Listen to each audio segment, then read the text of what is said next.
Alright guys, feel nyo rin ba na parang may hinihila kayo tuwing nagdadrive, parang mabigat, parang nahirapan yung engine?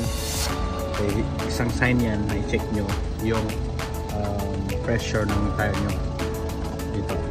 So paano mo yun masabi kung nasa tamang pressure ka? So ayan, nakikita nyo yan. So 1 to 3 passenger, 21 at 2.1 so bar. So second one, pangalawa 31 PSI, and sa pangatlo is 210 kPa. So iset natin mamaya yan doon sa machine natin. So hanapin mo rin kung anong klase ng tires ka, anong size ng tire mo. So akin is 21550 R17.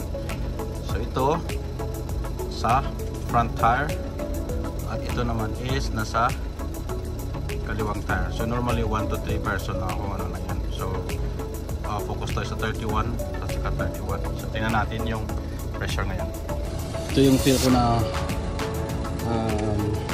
equals kulang yung hangin niya. Pasok natin yan.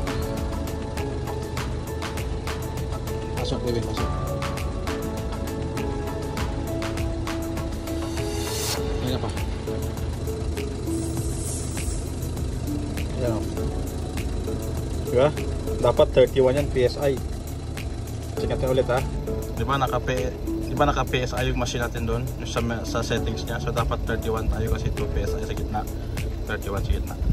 So ngayon yung pressure ng tire na ito is 14 lang. So mabigat talaga. Turn mo natin yan. Turn natin.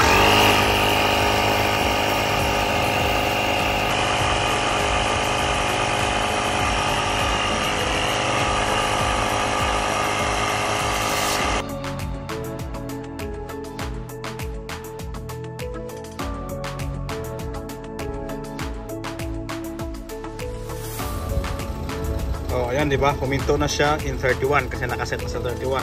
So gawin mo yan sa lahat ng gulong mo. Saka isa rin yan yung sign na agasto yung sasakyan mo sa diesel or sa fuel. So, yun lang guys, no? So, thank you so much for watching. Sana makatulong sa inyo yan. Bye-bye!